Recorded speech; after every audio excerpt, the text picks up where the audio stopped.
बस बजना चाहिए गाना।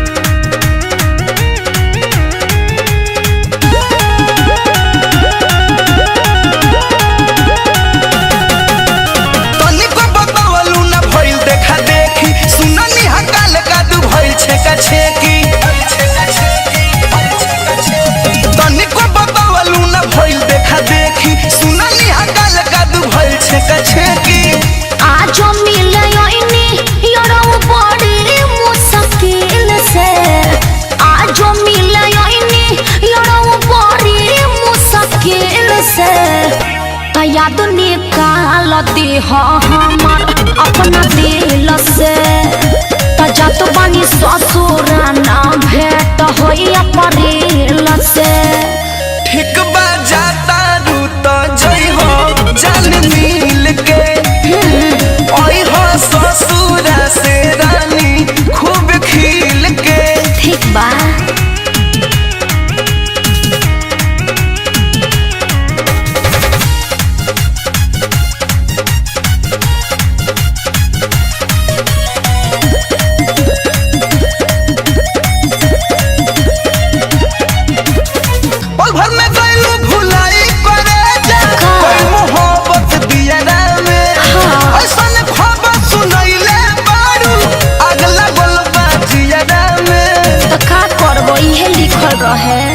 नवंबर दिसंबर जनवरी ले अभी नैहरे में बानी हो मौका बाटे फरवरी या मार्च काट करे जाओ चानी हो कुछ दिन और नहाला नहीं के झील में कुछ दिन और नहाला नहीं के झील में तो याद निकाल दे हमर अपना दिल से तजात बानी ससुरा ना भेट होइया परिल से।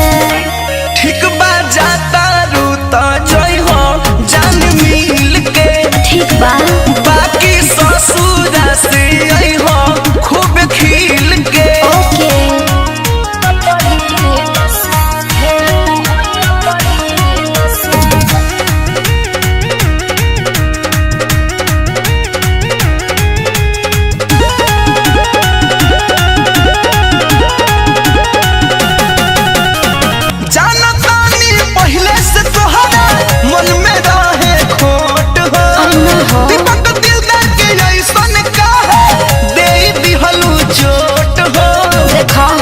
गलत मत समझना क्रिया खा के कहत बानी जाइब न हम हो बदल हो तोहरे लाजी अब मरब अखिलेश बीरबल हो कुआर रहनी जबले मजा देनी सचो फील से कुआर रहनी जबले मजा देनी सचो फील से तो याद निकाल दे हमर अपना दिल से तजात बानी ससुरा ना भेट होइया परिल से।